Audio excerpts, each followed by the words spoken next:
एक दिन सुदेवी कानों में पुष्प का श्रृंगार धरा रही थी। पुष्प की श्रृंगार करती थी सुदेवी जी। जैसे पुष्प श्रृंगार करने लगी, इतने में ठाकुर जी ने वंशी बजाई, और जैसी वंशी बजाई तो किशोरी जी उठ के जाने लगी।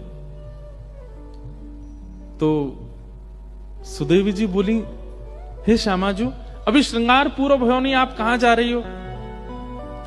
किशोरी जी बोली, है तो गयो सब श्रृंगार, मुकुट पहन लियो, गले में धारण कर लिया, हाथन में पम। बोले, कर्ण फूल तो धारण करो। किशोरी जी बोली, मेरे कर्ण को आभूषण तो श्याम सुंदर की वंशी है, और वहां के आगे मैं सब त्याग दूंगी, वहां के आगे और कुछ नहीं। तो सुदेवी जी बोली, अच्छा, या बैरनी बंसी ने मेरी एक सेवा छीन ली, या दारी के बताऊंगी मैं। सो एक दिन ठाकुर जी सो रहे यमुना जी के तट पे, बढ़िया गहरी नींद में सो रहे थे। रात भर सोते तो है नहीं, राज करते हैं, दोपहर में ही सोते हैं, जब गैया चराने जाते हैं तभी ठाकुर जी शयन करते हैं। गहरी नींद में सो रहे हैं, छोटे से ठाकुर जी के थोड़े थोड़े खर्राटे भी आ रहे हैं। इतने में ही सुदेवी गई, और वहां ने जैसे ही देखी ठाकुर जी के लेटे भय, ये वंशी मेरी सेवा में विघ्न डारे, सो ठाकुर जी की खोंच में धरी हुई वंशी धीमे ते निकार के और चुराए के भाग गई वहां ते, और ले जा करके किशोरी जी के बगल में पधरा दी। किशोरी जी बोली, अरे सुदेवी, ये तने कहा कियो? बोले, ये वंशी या की वजह से आज मैं सेवा ना कर पाई आपकी। मैं आपके कानन में पुष्प धरा रही और ये वंशी की धुन सुनते ही आप दौड़ गई वहां पे। लो, या यहीं रख लो, और ये जब जब मैं कानन को श्रृंगार करूंगी तब तब वंशी आप ही बजाती रही हूं, ताकि मेरी सेवा पूरी हो। अब ये श्याम सुंदर के पास नहीं रहेगी। इतने में ठाकुर जी की नींद खुल गई, और ठाकुर जी को सबसे ज्यादा प्यारी वंशी है।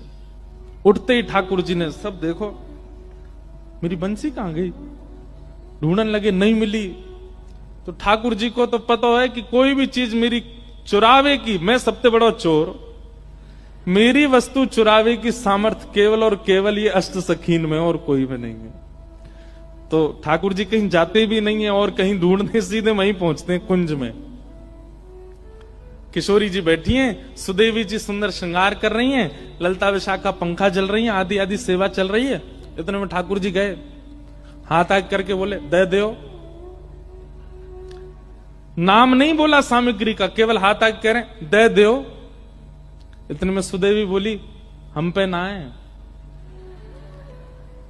ठाकुर जी बोले, कहां ना आए? बोले, जो तुम मांग रहे हो वही ना आए। ठाकुर जी, तुम्हें कैसे पता मैं कहां मांग रहा हूं?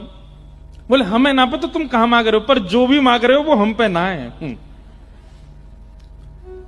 श्यामाजू, देखो, आप सब लीला करो, सेवा करो, सब आनंद, मेरी वंशी मत ले करो, या मुंह को दे दो, मुंह पता है आपके पास धरी है। इतने में किशोरी जी ने वंशी निकारी।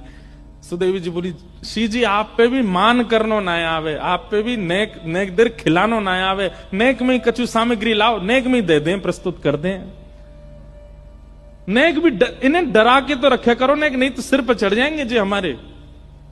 वंशी लाके मैंने दी, एक आध दो दिन वह धरी रखती, नेक में निकाल के दे दी। ऐसी हमारी भोली सी किशोरी जी। सुदेवी जी बोली, हे श्याम सुंदर, वंशी हमारी श्यामाजू के पास है, और हमारी श्यामाजू जा पे एक बार हाथ धर दें, वो फिर इन्हीं की है जाए। अब जी इन्हीं की है। अब या वंशी को नाद आज तक तुमने कियो, अब तक किशोरी जी करेंगी। ठाकुर जी मुस्कुरा के बोले, जे इन पे बजेगी ना, ये बजा ही ना पाएंगे। इतने में सब सखी आई और आंख निकाल करके ठाकुर जी को देखने लगी। हमारी किशोरी जी कोई चीज में निपुण नहीं है, ऐसा है ही ना सके। ये गायन करें तो सरस्वती कान लगा के सुने, ये वीणा बजावे तो वीणाधारी बड़े बड़े गंधर्वजन सामने नतमस्तक है जाएं। अरे गानो बजानो तो बहुत दूर की बात है, हमारी श्री जी जब चले ना, उनके पामन में बंधे हुए नूपुरन के स्वर पे राग रागनी नृत्य करें, और तुम कह रहे हो हमारी श्री जी नेक्सी सी बंसी ना बजा पाएंगी। ठाकुर जी बोले, मैं विद्या पे प्रश्न चिन्ह नहीं उठा रहा हूं, किशोरी जी की विद्या पे मेरा कोई आक्षेप नहीं है। मैं तो अपनी वंशी को स्वभाव बता रहा हूं कि वो इन पे नहीं बजेगी। सुदेवी जी बोली, श्यामाजू आप दिखाए दो इन्हें, नेक बजाए दो, वंशी बजाए दो नेक। रुको तुम अभी अभी बजा। ठाकुर जी खड़े गए, बजाओ, मैं भी देख रहा हूं, बजाओ। आज अगर ये बज जाए तो मैं भी नंद को लाला नहीं। सुदेवी बोली, ऐसा है सके कि भैया इनने कहीं सौगंध वोगंध दे दी हो। सुदेवी बोली, हरी पत्ती सामने कसम उतारी राम ने। हरिवंशी तो पे जितनी कसम चढ़ी है सब उतर गई आज, तो को बजनो ही है आज, किशोरी जी बजाएंगी। ठाकुर जी खड़े, बोले मैं हूं देखूं। अरे भैया कोई सौगंध नहीं है, कछू नहीं है, फिर भी बजा जाएंगे। किशोरी जी ने जैसे अधर पर वंशी धारण करी, और वंशी धारण करके अपने कोमल मुखमंडल से जैसे ही प्राण पिरोए, नहीं बजी। किशोरी जी ने सबरी उंगली फेर ली, लेकिन वंशी नहीं बजी। ये दृश्य देख करके ललिता विशाखा सब आश्चर्यचकित है गई। हे श्यामाजू, ऐसा कौन सा साज है, ऐसा कौन सा वाद्य है? अरे हमारी किशोरी जी को इतना श्रम भी ना करना पड़े। अरे अधर पर धारण हेती वंशी अपने आप स्वतः बजने लग जाए, हाथन में आती वीणा अपने आप स्वर प्रकट करने लगे। ये वंशी बज नहीं रही है। ठाकुर जी सामने खड़े खड़े मुस्कुरा रहे हैं। ए सुदेवी, बहुत देर लगी, खड़े खड़े एक सिंहासन लगा, मैं बैठूं देखूं, ने कहा देर तो आनंद करूं। ठाकुर जी ने खूब आज आनंद कर रहे हैं, किशोरी जी नहीं बजा पाए। सब ने प्रयास कर लिए, लेकिन अंत में ठाकुर जी बोले, अब वापस दे दो। जो वस्तु आपसे बजी नहीं रही है, आपके प्रयोग की नहीं है, वह वो दे दो। अंत में किशोरी जी बोली, सुदेवी देते हो। और सुदेवी जी ले जाकर के वंशी ठाकुर जी को दे। जैसे ही ठाकुर जी ने अधर पर धारण करी और कोमल उंगलियों से छिद्रों को आच्छादित किया, बज उठी वंशी।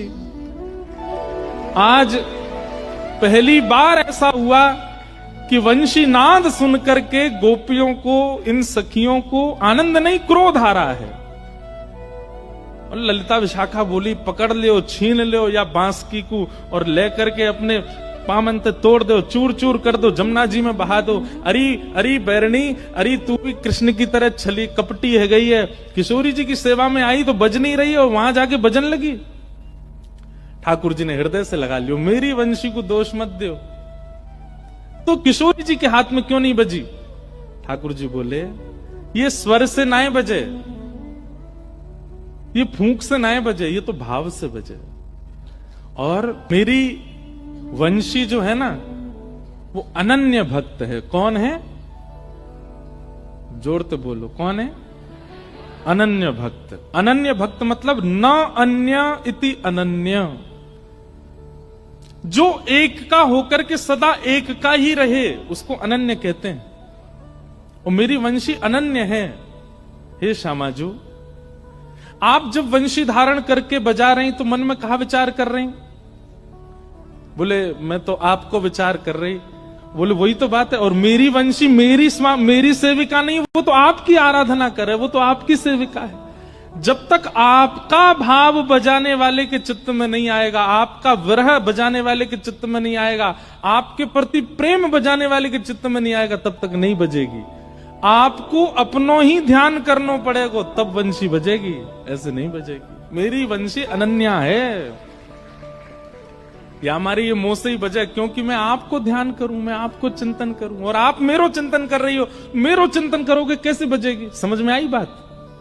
ये तो आपकी सेवा में रहवे, आप मेरी सेवा या से कराओगी तो ये अनन्यता त्यागती नहीं है मेरी वंशी, ये तो आपकी। सुदेवी जी को मौत छोटा सा रहेगा, ठाकुर जी अपनी वंशी लेकर के निकल गए।